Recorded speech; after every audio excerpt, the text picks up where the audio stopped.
on en arrive au voleur de temps. C'est notre dernière étape du diagnostic. Alors celui-là, j'espère que ça va vous faire rire aussi parce que on pourrait se taper sur les doigts.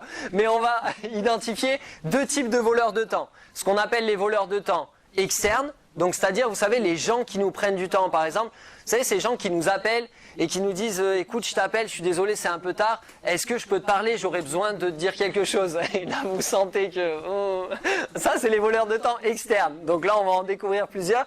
Mais il y a, nous, ce qui nous intéresse le plus, c'est les voleurs de temps internes. C'est-à-dire que nous-mêmes, on a des habitudes et des comportements qui nous font perdre du temps, qui nous volent de notre temps. Donc là, c'est ce qu'on va identifier ensemble. Les voleurs de temps internes et ensuite les voleurs de temps externes. Le premier voleur de temps interne, mais je suis sûr que ça ne vous concerne pas, c'est le perfectionnisme. Alors, le perfectionnisme, je plaide coupable pour celui-là, mais j'adore parce que c'est une grande qualité, vraiment ça nous pousse à faire des choses abouties, à se remettre en question, à aller plus loin, mais en termes de gestion du temps, c'est vraiment une des choses qui peut nous faire perdre beaucoup de temps. Vous savez, vous avez par exemple un dossier où vous préparez une réunion, où vous allez rendre quelque chose, et c'est très bien comme c'est, mais vous voulez apporter la touche finale, vous voulez que ça soit encore mieux. Et donc vous allez peut-être passer 2 ou 3 heures à travailler sur votre dossier, et juste pour apporter la touche finale que les gens vont juste apercevoir, vous allez aussi passer 2-3 heures. Mais après, c'est vraiment selon nos objectifs, mais en tout cas, c'est important d'en prendre conscience, de ne pas être prisonnier du perfectionnisme.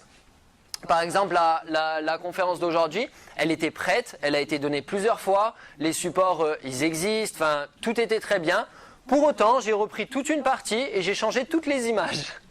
Bon ça, rebond ça.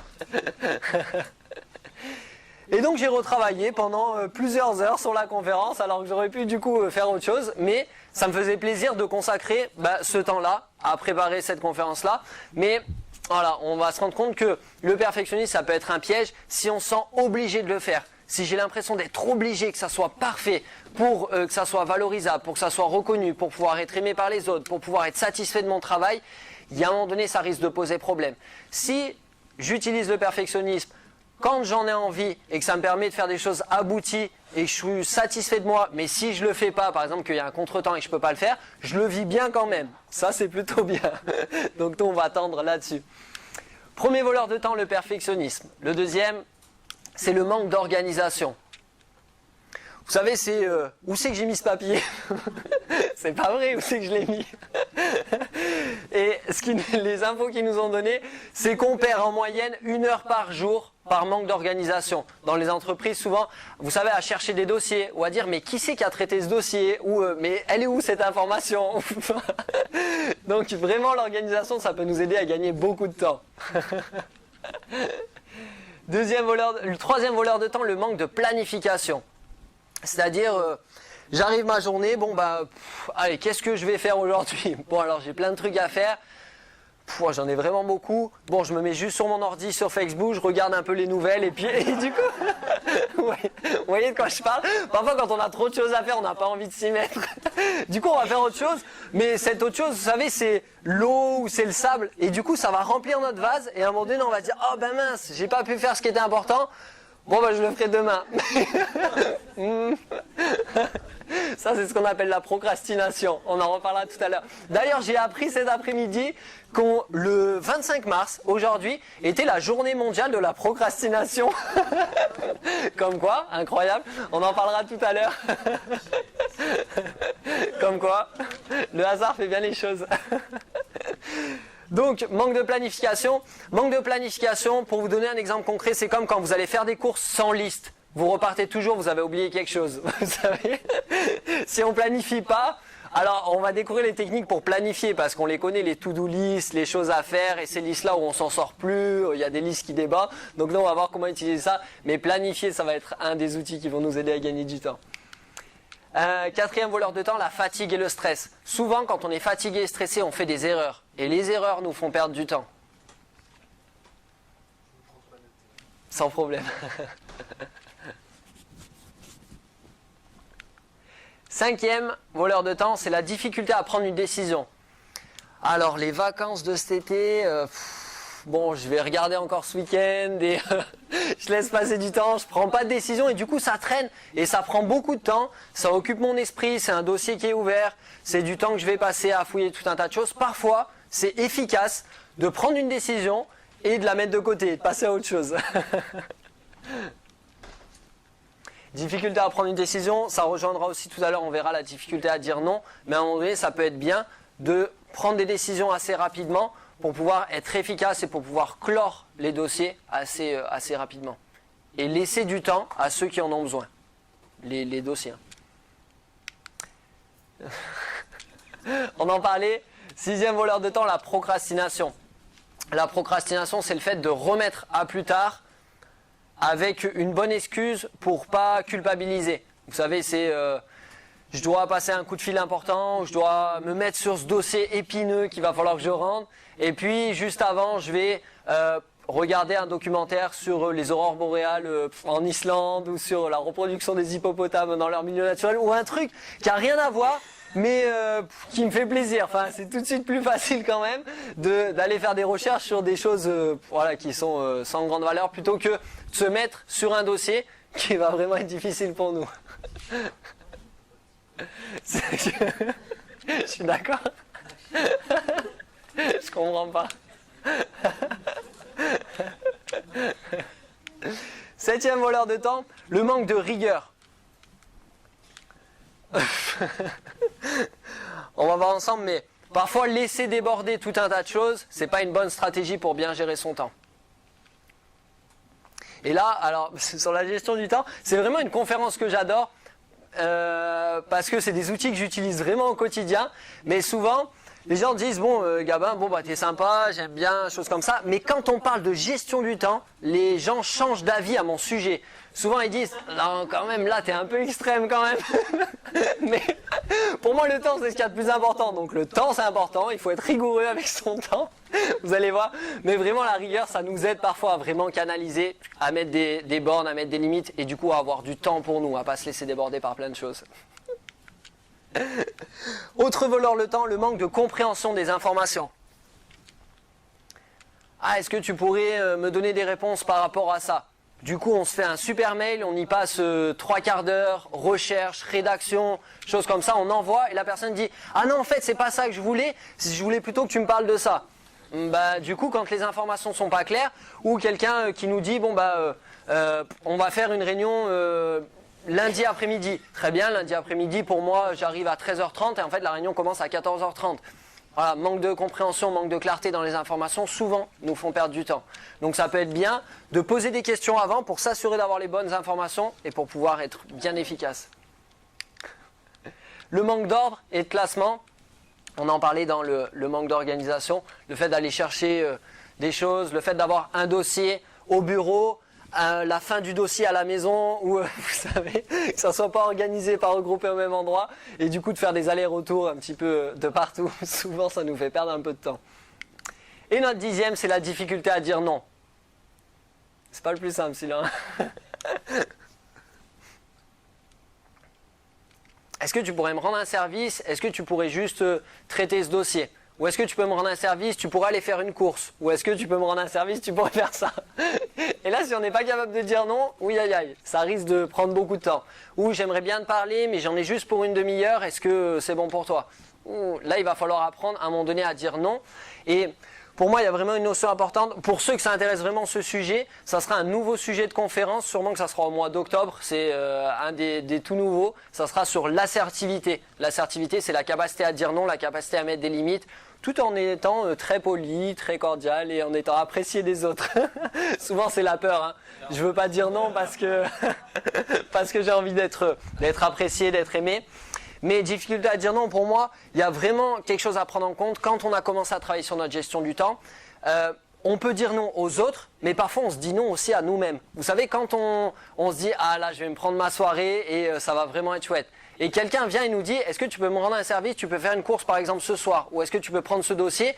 Et ça implique de travailler le soir. Vous pouvez lui dire oui à la personne, mais en faisant ça, peut-être que vous allez vous dire non par rapport à ce que vous aviez prévu.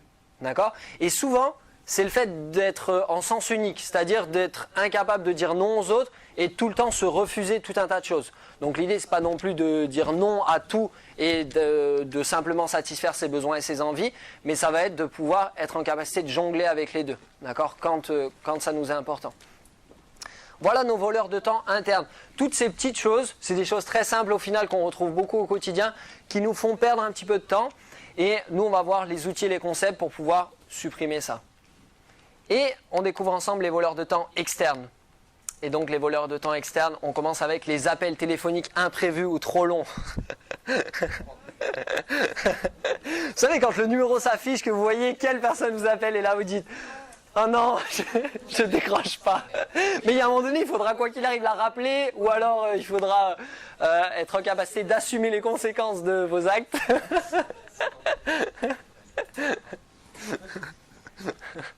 Mais du coup, il y a des gens après qui appellent en masqué ou qui appellent avec d'autres numéros. Je t'ai appelé avec un autre numéro, je suis désolé. Ça, c'est énervant. Le deuxième, c'est les bavardages et les commérages. Vous savez, quelqu'un qui vient pour vous donner plein d'informations. Bon, parfois, on est aussi très content de bavarder et de faire des commérages, nous aussi. Mais vous savez, la pause café qui, au lieu de durer 10 minutes, dure une demi-heure. Et du coup, de parler de tout et de rien. Et à la fin, on sort, on dit, oh, vraiment, pourquoi j'ai passé autant de temps à parler de ça, finalement? Ça servait pas à grand-chose, alors que j'avais d'autres choses à avancer. Les réunions trop fréquentes ou trop longues. Vous savez, il y a des maladies, la rhinopharyngite ou ces choses-là. Il y a une expression qui appelle ça la réunionite. Un petit peu comme une maladie, vous savez. Cette envie de faire des réunions tout le temps, partout, des réunions longues avec des grands ordres du jour ou pas d'ordre du jour pour pouvoir vraiment aborder tout ce qui vient et pour pouvoir vraiment en discuter. Et on va voir, nous, comment est-ce qu'on peut limiter ça. Les réunions ou entretiens mal préparés, on en parlait justement quand il n'y a pas d'ordre du jour ou quand on ne sait pas. On arrive, on s'installe, on commence à discuter. Il y a un objectif précis, mais il n'est pas identifié. Du coup, on parle de tout et de rien. À un moment donné, on parle de l'objectif, mais pas forcément de manière bien efficace. Et donc, on passe 1 heure à parler de quelque chose où on aurait pu être bien plus efficace en 10-15 minutes, aborder beaucoup plus d'éléments. Les interruptions. Je commence quelque chose, coup de fil, je m'arrête, je décroche, je raccroche, je m'y remets. Un mail, je m'y mets, je réponds, je me remets sur mon dossier, quelqu'un qui frappe, je l'écoute, je me remets sur mon dossier et la matinée est passée et j'ai dit c'est pas vrai, j'ai pas réussi à avancer. J'ai été tout le temps interrompu. Donc ça on va voir, c'est quelque chose d'important. Les conflits mal gérés qui durent. Vous savez, vous devez demander un papier ou quelque chose à quelqu'un, sauf que vous vous êtes engueulé avec cette personne. Et vous ne sentez pas d'aller la voir, du coup, soit vous faites sans la chose, soit vous devez trouver des moyens détournés, ou ça on le voit beaucoup dans les contextes professionnels, mais tous ces conflits souvent c'est des choses qui apportent à la fois déjà beaucoup de souffrance, et aussi qui vont apporter, on est obligé de faire des détours, de faire des ronds de jambes, de faire tout un tas de choses. Un environnement sain nous permet d'être efficace. Ça ne veut pas dire qu'on est aimé, qu'on aime tout le monde, mais ça veut simplement dire qu'on peut avoir des relations qui nous permettent d'être entre guillemets efficace. Les urgences.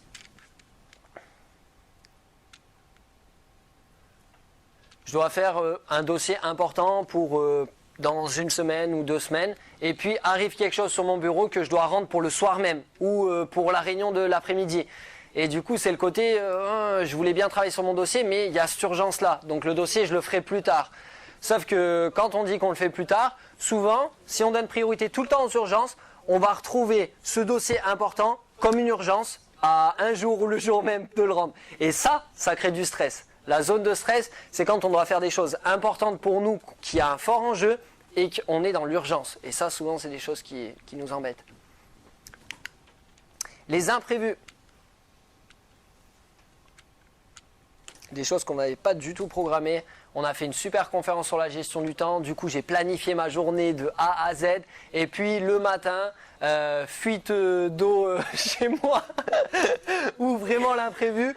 Et toute ma journée, du coup, je perds 1 heure ou 2 heures que j'avais pas prévu. Et du coup, ça fout tout en l'air, tout ce que j'avais prévu. Donc ça, les imprévus, c'est aussi... nous, on va voir comment on peut faire. Pas pour supprimer les imprévus. Parce que de nature, ils ne sont pas prévus. Mais on va voir comment on peut organiser notre temps pour les comprendre dedans. Le manque d'informations. On le retrouve. Et également les retards.